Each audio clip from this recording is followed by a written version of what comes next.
ಹಾಗಿದ್ದಾಗ ರವಿಕುಮಾರ್ ಅವರು ಆಡಿದಂಥ ಮಾತಿಗೆ ಇವತ್ತು ರಾಜ್ಯಾದ್ಯಂತ ಯಾವ ರೀತಿಯಾಗಿ ಆಕ್ರೋಶ ವ್ಯಕ್ತವಾಯಿತು, ಕಾಂಗ್ರೆಸ್ ಹೇಗೆ ಇದನ್ನು ಬಳಕೆ ಮಾಡಿಕೊಳ್ತಾ ಇದೆ, ಸ್ಟೋರಿ ನೋಡಿ. ಮುಖ್ಯ ಕಾರ್ಯದರ್ಶಿ ವಿರುದ್ಧ ಆಕ್ಷೇಪಾರ್ಹ ಹೇಳಿಕೆ, ಬಿಜೆಪಿ ಎಂಎಲ್ಸಿ ವಿರುದ್ಧ ಎಫ್ಐಆರ್ ದಾಖಲು, ರವಿಕುಮಾರ್ಗೆ ಬಂಧನ ಭೀತಿ, ಕೋರ್ಟ್ ಮೊರೆ. ರಾಜ್ಯ ಸರ್ಕಾರದ ಮುಖ್ಯ ಕಾರ್ಯದರ್ಶಿ ಶಾಲಿನಿ ರಜನೀಶ್ ವಿರುದ್ಧ ಅಪಮಾನಕರ ಹೇಳಿಕೆ ನೀಡಿರುವ ಬಿಜೆಪಿ ಎಂಎಲ್ಸಿ ರವಿಕುಮಾರ್ ವಿರುದ್ಧ ಭಾರೀ ಆಕ್ರೋಶ ವ್ಯಕ್ತವಾಗ್ತಾ ಇದೆ. ರವಿಕುಮಾರ್ ಹೇಳಿಕೆಯನ್ನು ಖಂಡಿಸಿ ವಿಧಾನಸೌಧ ಪೊಲೀಸ್ ಠಾಣೆಯಲ್ಲಿ ಎಫ್ಐಆರ್ ದಾಖಲಿಸಲಾಗಿದೆ. ಬಂಧನ ಭೀತಿಯನ್ನು ಎದುರಿಸ್ತಾ ಇರುವ ರವಿಕುಮಾರ್ ಎಫ್ಐಆರ್ ಪ್ರಶ್ನಿಸಿ ಹೈಕೋರ್ಟ್ ಮೆಟ್ಟಿಲೇರಿದ್ದಾರೆ. ಜುಲೈ 1ರಂದು ವಿಧಾನಸೌಧ ಆವರಣದ ಮಹಾತ್ಮ ಗಾಂಧಿ ಪ್ರತಿಮೆ ಬಳಿ ಬಿಜೆಪಿ ಪ್ರೊಟೆಸ್ಟ್ ನಡೆಸಿತ್ತು. ಈ ವೇಳೆ ರವಿಕುಮಾರ್ ಅವರು ಶಾಲಿನಿ ರಜನೀಶ್ ಕುರಿತು ಅಸಂಸದೀಯ ಪದ ಬಳಕೆ ಮಾಡಿ ನಿಂದಿಸಿದ್ದಾರೆ ಎನ್ನುವ ಆರೋಪ ಕೇಳಿಬಂದಿದೆ. ರವಿಕುಮಾರ್ ಮಾತನಾಡಿದ್ದಾರೆ ಎನ್ನಲಾದ ವಿಡಿಯೋವನ್ನು ಪೊಲೀಸರು ಸಂಗ್ರಹಿಸಿದ್ದಾರೆ. ಒರಿಜಿನಲ್ ವಿಡಿಯೋ ಪತ್ತೆ ಮಾಡಿ ಎಫ್ಎಸ್ಎಲ್ಗೆ ಕಳುಹಿಸಲು ಪೊಲೀಸರು ಸಿದ್ಧತೆ ನಡೆಸಿದ್ದಾರೆ.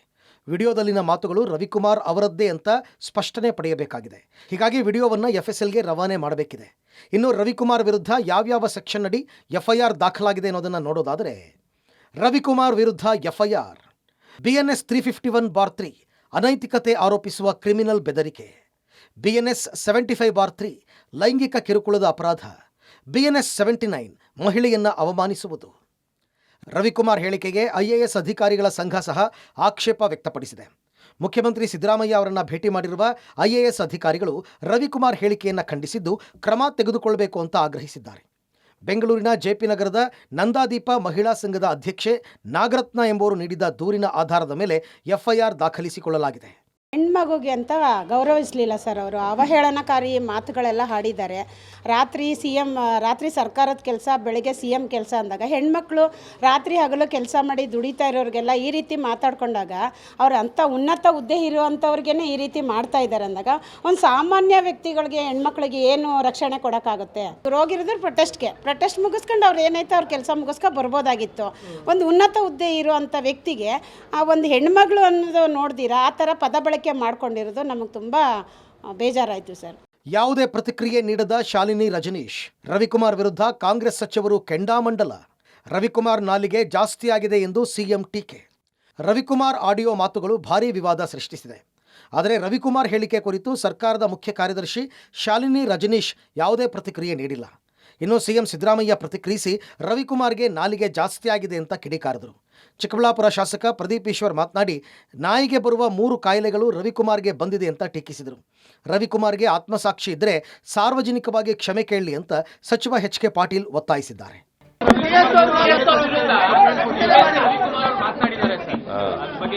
ಅದು ಕಾನೂನು ಇಲಾಖೆ ಪೊಲೀಸ್ನವರು ನೋಡ್ತಾರೆ. ನಮ್ಮ ಮಹಿಳಾ ಅತ್ಯಂತ ಹಿರಿಯ ಅಧಿಕಾರಿ ಮೇಲೆ ಈ ರೀತಿ ಲಘುವಾಗಿ ಮಾತನಾಡ್ತಕ್ಕಂಥದ್ದು ಅತ್ಯಂತ ನೀಚ ಕೆಲಸ. ಇವತ್ತು ಮಹಿಳೆಯರಿಗೆ ಸಣ್ಣ ಅಗೌರವ ಆದರೂ ಸಹಿತ ಸಹಿಸದೇ ಇರತಕ್ಕಂಥ ಸಮಾಜ ನಮ್ಮದು. ಆ ರೀತಿ ಕಾನೂನುಗಳಿವೆ. ಅಂಥದ್ರೊಳಗೆ ಈ ರೀತಿ ಲಘುವಾದ ಅವಮಾನ ಮಾಡ್ತಕ್ಕಂಥ ಏನು ಮಾತಿದೆ, ಶಬ್ದಗಳಿವೆ, ಇದು ತೀವ್ರವಾಗಿ ಖಂಡನೆ ಮಾಡಲೇಬೇಕು. ಸಮಾಜ ಖಂಡನೆ ಮಾಡ್ತೀವಿ. ಏನಾದರೂ ರವಿಕುಮಾರ್ ಅವ್ರಿಗೆ ಆತ್ಮಸಾಕ್ಷಿ, ಆತ್ಮಪ್ರಜ್ಞೆ ಇದ್ದರೆ ಅವರು ಸಾರ್ವಜನಿಕವಾಗಿ ಕ್ಷಮೆ ಕೇಳಬೇಕು. ಮುಖ್ಯ ಕಾರ್ಯದರ್ಶಿ ಅವರಿಗೆ ಹೋಗಿ ಕ್ಷಮೆ ಕೇಳಬೇಕು ಅಂಥೇಳಿ ನಾನು ಈ ಸಂದರ್ಭದೊಳಗೆ ನಿರೀಕ್ಷೆ ಮಾಡ್ತೀನಿ, ಅಪೇಕ್ಷೆ ಮಾಡ್ತೀನಿ. MLC ರವಿಕುಮಾರ್ ಅವ್ರಿಗೆ ನಾಯಿಗೆ ಬರುವ 3 ಕಾಯಿಲೆಗಳಿಗೆ ಬಂದಿದೆ ಅಂತ ನನಗೆ ಅನಿಸ್ತಿದೆ. ನಾನು ಯಾಕೆ 3 ಕಾಯಿಲೆಗಳು ರವಿಕುಮಾರ್ ಅವ್ರಿಗೆ ಬಂದಿದೆ ಅಂತ ಹೇಳ್ತಿದ್ದೀನಿ ಅಂದ್ರೆ, 3 ಬಿಟ್ಟವ್ರಿಗೆ 3 ಕಾಯಿಲೆನೇ ಬರೋದು. MLC ರವಿಕುಮಾರ್ ಅಣ್ಣ ಅವರೇ ಹೀಗಂತ ಜನ ಅಲ್ಲೆಲ್ಲೋ ಮಾತಾಡ್ತಿದ್ರು. ನಾನು ಹೇಳಿದೆ, ನೋಡಪ್ಪ, MLC ಅವರು ರವಿಕುಮಾರ್ ಅವರು ಅವ್ರು ಮಾತಾಡ್ದಂಗೆ ನಾವು ಮಾತಾಡೋದು ಸರಿ ಇಲ್ಲ. ನಾವು ರವಿಕುಮಾರ್ ಅವ್ರನ್ನ ಕೋತಿ, ನಾಯಿ ಅನ್ನೋದೆಲ್ಲ ನಮ್ಮ ಸಂಪ್ರದಾಯ ಅಲ್ಲ. ನಾನು ಅವ್ರಿಗೆ ಬುದ್ಧಿ ಹೇಳಿದೆ, ಹಿಂಗೆಲ್ಲ ಮಾತಾಡಬಾರ್ದು. ಸೊ ನಾನು ಅಂದಿದ್ದಲ್ಲ, ಅವ್ರು ಯಾರೋ ಅಂತ ಇದ್ರು, ರವಿಕುಮಾರ್ ಅವ್ರ ನಾಯಿ, ರವಿಕುಮಾರ್ ಅವ್ರ ಕೋತಿ, ರವಿಕುಮಾರ್ ಅವ್ರಿಗೆ ರೇಬೀಸ್ ಬಂದಿದೆ ಅಂತಿದ್ರು. ನಾನು ಹೇಳಿದೆ, ಹಂಗೆ MLCನೆಲ್ಲ ನಾವು ಮಾತಾಡಬಾರ್ದು, ನಾವು ಗೌರವ ಕೊಡಬೇಕು ಅಂತ. ಇನ್ನು ಸಚಿವರಾದ ಪ್ರಿಯಾಂಕ್ ಖರ್ಗೆ, ಈಶ್ವರ್ ಖಂಡ್ರೆ ಹಾಗೂ ಲಕ್ಷ್ಮೀ ಹೆಬ್ಬಾಳ್ಕರ್ ಕೂಡ ರವಿಕುಮಾರ್ ಹೇಳಿಕೆಯನ್ನ ಖಂಡಿಸಿದ್ದಾರೆ. ಮೂಲತಃ ರವಿಕುಮಾರ್ ಅವರು ಬಿಜೆಪಿಯವರಲ್ಲ, ಶಾಖೆಯಿಂದ ಬಂದಂಥ ವ್ಯಕ್ತಿ. ಯಾವ ಶಾಖೆ? RSS ನಲ್ಲಿ ಸಂವಿಧಾನದಲ್ಲಿ ನಂಬಿಕೆ ಇಲ್ಲ ಅವರಿಗೆ, ಮನುಸ್ಮೃತಿನಲ್ಲಿ ನಂಬಿಕೆ ಇದೆ. ಮನುಸ್ಮೃತಿನಲ್ಲಿ ಮಹಿಳೆಯರ ಸ್ಥಾನಮಾನ ಏನಿದೆ ಅಂತ ತಮ್ಗೆಲ್ಲರಿಗೂ ಗೊತ್ತಿದೆ. ಇದು ಮೊದಲನೇ ಸಾರಿ ಅಲ್ಲ. ರವಿಕುಮಾರ್ ಅವರಿಗೆ ಅದೇನಾಗ್ತಾ ಇದೆ, ಮುಂಚೆಯಿಂದಾನೂ ಅವರಿಗೆ ಬಾಯಿ ಚಪ್ಪಳ ಇದೆ ಮಾತಾಡೋದು. ಕಲಬುರಗಿಗೆ ಬಂದು ಇಲ್ಲ ಸಲ್ಲದ ಆರೋಪ ನಮ್ಮ ಮೇಲೆ ಮಾಡಿದ್ರು. ಇಲ್ಲೇ ಕಲಬುರಗಿನಲ್ಲೇ ನಮ್ಮ DC ವಿರುದ್ಧ ಏನು ಮಾತಾಡಿದ್ರು ತಮ್ಗೆ ಗೊತ್ತಿದೆ. ಕೋರ್ಟ್ ಚೀಮಾರಿ ಹಾಕ್ತು, ಇನ್ನೂ ಅವರು ಕ್ಷಮೆ ಕೇಳಿಲ್ಲ. ರವಿಕುಮಾರ್ ಅವರಿಗೆ ಕೆಟ್ಟ ಚಾಳಿ ಬಿದ್ದಿದೆ. ಅವರಿಗೆ ನೋಡಿ, ಭಾರತೀಯ ಜನತಾ ಪಕ್ಷ ಸಂಸ್ಕಾರಯುತವಾದಂತ ಒಂದು ಪಕ್ಷ ಅಂತ ಸುಮ್ಮನೆ ಮೇಲ್ಮಾತಿಗೆ ಹೇಳ್ಕೊಳ್ತಾರೆ. ಮಹಿಳೆಯರಿಗೆ ಅವಮಾನ ಮಾಡುವಂಥದ್ದು, ಅವಾಚ್ಯ ಶಬ್ದಗಳನ್ನು ಉಪಯೋಗ ಮಾಡುವಂಥದ್ದು, ಅವರಿಗೆ ಮಾನಸಿಕ ಹಿಂಸೆ ಕೊಡುವಂಥದ್ದು ನೀವು ಈಗಾಗಲೇ ನೋಡಿದಿರಿ. ಕಲಬುರಗಿ ಜಿಲ್ಲಾಧಿಕಾರಿ ಬಗ್ಗೆ ಅವರು ಮಾತನಾಡಿದ್ದಂಥದ್ದು, ಮುಖ್ಯ ಕಾರ್ಯದರ್ಶಿ ಬಗ್ಗೆ ಮಾತನಾಡಿದ್ದಂಥದ್ದು, ಇವ್ರಿಗೆ ಯಾವುದೇ ಇವತ್ತು ನೈತಿಕ ಜವಾಬ್ದಾರಿನೂ ಇಲ್ಲ ಮತ್ತು ಇಂಥವ್ರ ಮೇಲೆ ಕಾನೂನು ಕ್ರಮನೂ ಆಗಬೇಕು. ಮತ್ತು ಇಂಥ ಜನಪ್ರತಿನಿಧಿಗಳು ವಿಧಾನಸಭೆಯಲ್ಲಿ, ವಿಧಾನ ಪರಿಷತ್ತಿನಲ್ಲಿ ಇರಕೂಡದು ಅನ್ನುವಂಥ ಮಾತನ್ನು ಹೇಳಲಿಕ್ಕೆ ಬಯಸ್ತಾರೆ. ಬುದ್ಧಿವಂತರು ತಾವೆಲ್ಲರೂ ನೋಡಿದ್ರೆ ಮಾಧ್ಯಮದಲ್ಲೇ ತೋರಿಸುತ್ತಿದ್ದಾರೆ. ಇದು BJPಯವರ ಒಂದು ಕುಟಿಲ ರಾಜಕಾರಣದ ಇನ್ನೊಂದು ಮುಖವಾಡ ಅಂತ ಹೇಳ್ಬೋದು. ಅವರು ಮಹಿಳೆಯರ ಬಗ್ಗೆ ಬಹಳಷ್ಟು ಗೌರವದ ಮಾತನ್ನು ಒಂದು ಕಡೆ ಮಾತನಾಡ್ತಾರೆ, ರಾಮಾಯಣದ ಕಥೆಯನ್ನು ಇನ್ನೊಂದು ಕಡೆ ಹೇಳ್ತಾರೆ, ರಾಮನ ಭಕ್ತರು ರಾಮ ಮತ್ತು ಸೀತೆಯ ಕಥೆನ ಇನ್ನೊಂದು ಕಡೆ ಹೇಳ್ತಾರೆ.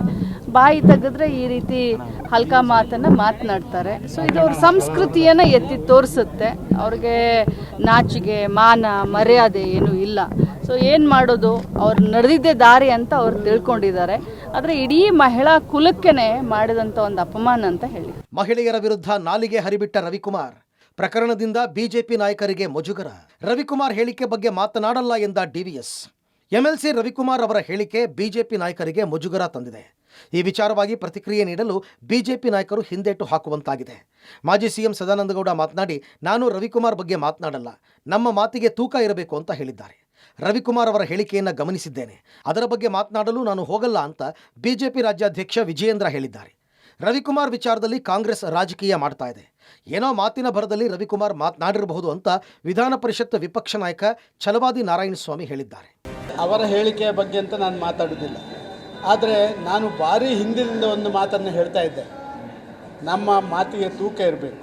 ವಿಶೇಷವಾಗಿ ಜವಾಬ್ದಾರಿಯಲ್ಲಿದ್ದಂಥವರು, ಪಕ್ಷದ ಪ್ರಮುಖ ಹುದ್ದೆಗಳಲ್ಲಿರುವಂಥವರು, ಬೇರೆ ಬೇರೆ ನಮ್ಮ ರಾಜಕಾರಣದಲ್ಲಿ ಚುನಾಯಿತ ಪ್ರತಿನಿಧಿಗಳು, ಅವರ ಮಾತುಗಳು ಮತ್ತೊಂದು, ಅದು ತೂಕ ಇದ್ರೇ ಅದಕ್ಕೆ ಒಂದು ಗೌರವ ಬರುವಂಥದ್ದು.